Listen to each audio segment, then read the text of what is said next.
So then, it seems quite apparent that what is happening in the Middle East and what is inevitably going to occur in several more countries in the near-distant future is directly linked to the United States government and the various organizations that exist to maintain the global domination that has been happening before our very eyes throughout the history of North America's young existence. It cannot be argued that the most powerful nation on earth is also one of the youngest, declaring its independence from Britain in 1776.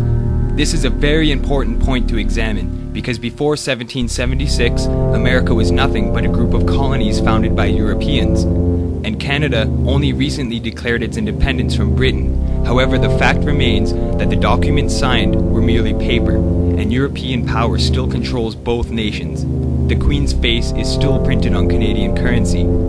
Therefore, it is a large joke on Americans and Canadians to claim that they are proud to be American or Canadian. The power structure that exists laughs hysterically as millions of people gather each year to celebrate their pride of being Canadian or American. If you understand real history, there is no such thing as a Canadian or an American. There is simply European bloodlines which courses through the Caucasian population. Independence Day and Canada Day should in turn be a means of protest to expose the existence of global control and how we have all been lied to about nearly every aspect of the governments that rule these nations. Therefore, a true North American is actually a Native American who was here much longer than any white man. If you look back at history, these native peoples were killed by the thousands and were tricked into signing papers and documents which would allow these Europeans to gain total control of the North American landscapes. And now, North American native peoples are living on reservations, basically concentration camps, which segregates them from the rest of the population. This European infiltration strategy was happening long before even North America was discovered, and if we look back at our Mayan friends, which was discussed earlier, it was actually the Spanish Catholics that discovered them and also destroyed them. They are responsible for destroying many Mayan prophecies, including much of the Popol Vuh, regarded as equivalent of today's Holy Bible to the Mayan culture. Before 1562, the Spanish destroyed nearly 2 million sacred images and hundreds of hieroglyphic manuscripts, nearly the entire volume of Mayan literature. It would seem that after destroying these documents, they acquired and collected the interpretations for their own agenda. Before we can understand why these entities would be mapping out the earth and overthrowing many countries' ancient beliefs and cultures, killing entire civilizations and building their own colonies and implementing their own governments, we must examine who these people are, why they exist, and the extent of control they have over the entire world's population. Freemasonry is perhaps the only thing that links all of this together and has had a part to play in nearly all historical events. Yet to this day, many of us are still unaware what Freemasonry is and just how much they control every single one of us, from Africa to Antarctica. In fact, Antarctica as a continent is actually owned by the United Nations, and all countries under its umbrella have a piece of the only uninhabited landmass on Earth. What I'm about to reveal to you will send your mind on a roller coaster ride to the furthest dimensions of reality.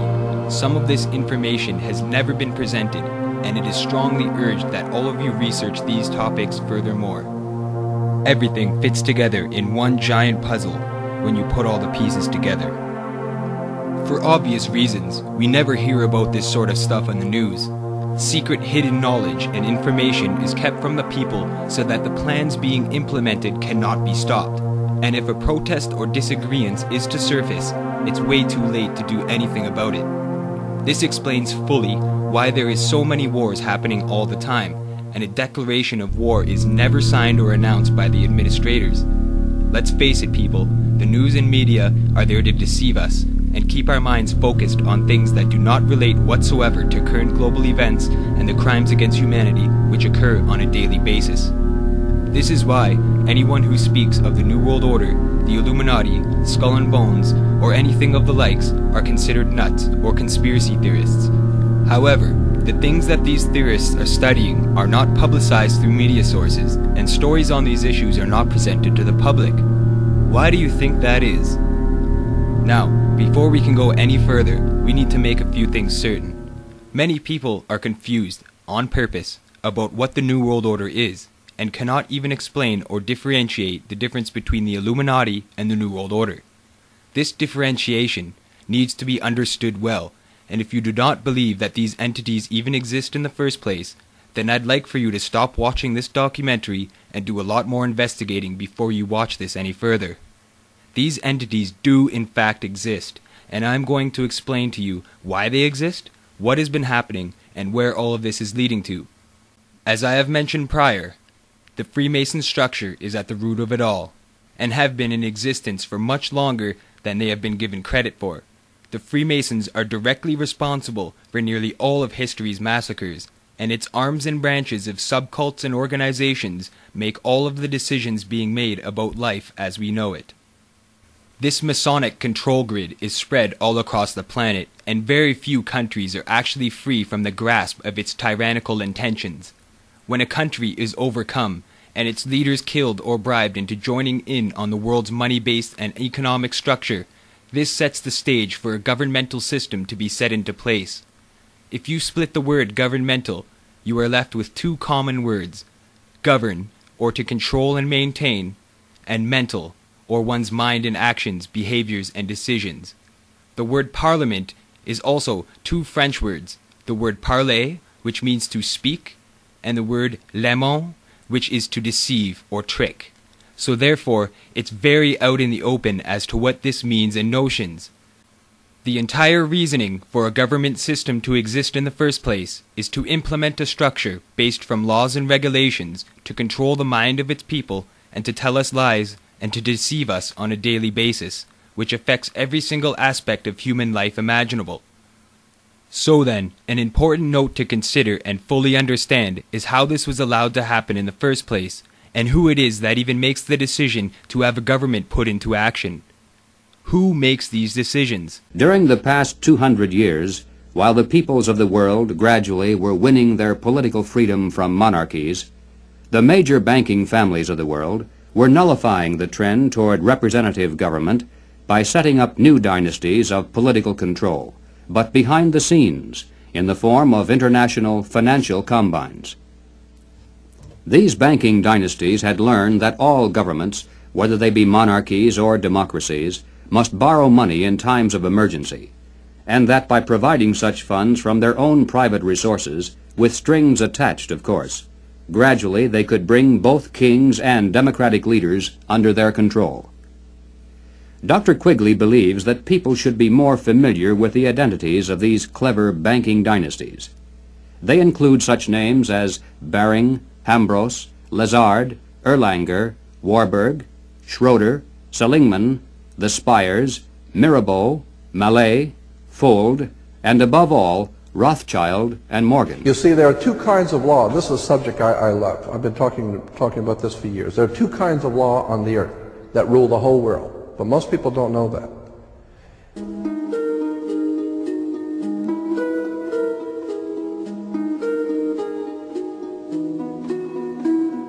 All over the world, all governments are ruled by what is called civil law. Civil law goes back to a Latin word, civili, which goes back to the word illy. Oh God, I mean, we could go on for hours on this stuff. Civil law, which is called in all countries the law of the land. So you'll say, well, you can't do that because that's against the law of the land. The law of the land is civil law, Roman civil law, the law of the land. But there is a second law which also operates all over the earth identical. It's called UCC, Uniform Commercial Code. That is the law of God in the world of business.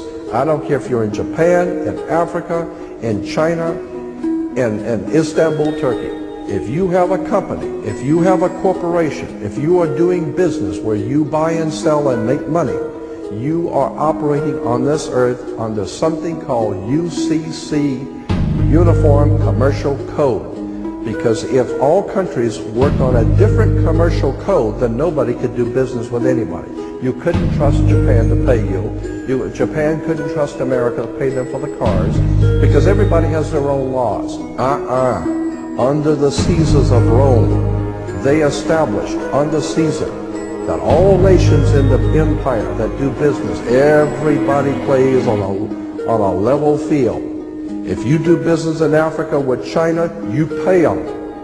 And if Africa does business with American companies, you pay them.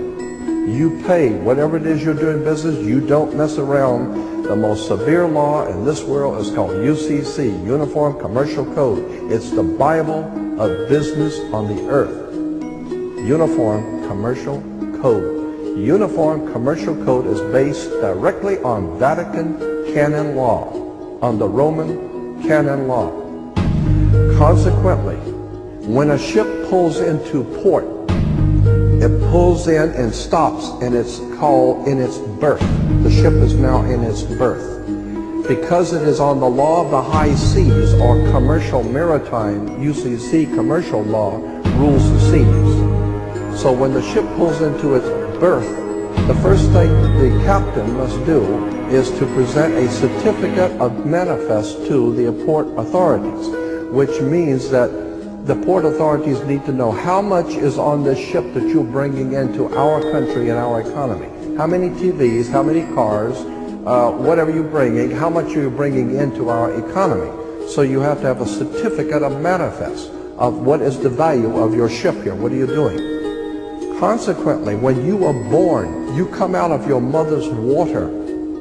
Therefore, you must have a birth certificate, a certificate of manifest, because you are a corporation-owned item. You are a human resource.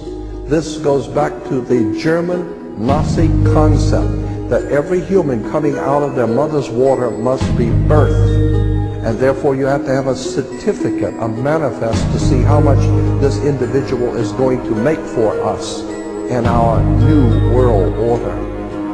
I'm telling you that until you understand the laws, the symbols, the emblems, what these words mean, you're never going to suspect how far gone we really are. Did you know, for instance, that your birth certificate is a security on the stock exchange in the New York stock market? Did you know that? Because if you order your birth certificate, get a new one, order your birth certificate, it'll only cost you, sometimes it's free, it'll only cost you a few dollars. Order your birth certificate. On your birth certificate, all birth certificates in this country, on the bottom, it will tell you this is printed on security papers. Do not accept if not on full color security paper. Then on the right-hand corner, you will always have a series of numbers, red numbers, printed on the birth certificate. Those numbers are a security stock exchange number on the World Stock Exchange. You go to any good stock office and ask them, check these numbers in your computer and see how much your stock is worth, the certificate. And they will check it on the New York Stock Exchange and find your birth certificate is a stock on the stock exchange in America. Why? Because you are worth money to the international bank that bought you in 1930. We need to wake up. This is serious stuff. And yet the rabbit hole gets much deeper. The United States, along with Canada and Mexico, has gradually been taken over by corporate interests, a plan which has been in play long before the countries gained their independence. This continent was dominated to make all of its people a slave, given a stock number at birth, to create the war machine that it is today. Due to the power and enslavement of money, we have all become controlled livestock on a farm. Wars have existed only to control other countries and include them on the most evil plan to ever be created. The New World Order. Now it's time for a brief history of the United States of America. Hi, boys and girls, ready to get started? Once upon a time, there were these people in Europe called pilgrims, and they were afraid of being persecuted.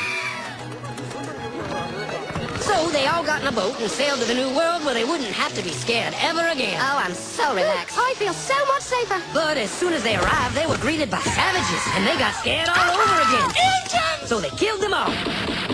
Now, you'd think wiping out a race of people would calm them down, but no. Instead, they started getting frightened of each other. Witch! So they burned witches. In 1775, they started killing the British so they could be free. And it worked, but they still didn't feel safe. So they passed a Second Amendment which said every white man could keep his gun. I loves my gun. Loves my gun. Which brings us to the genius idea of slavery. You see, boys and girls, the white people back then were also afraid of doing any work. So they went to Africa, kidnapped thousands of black people, brought them back to America, and forced them to work very hard for no money.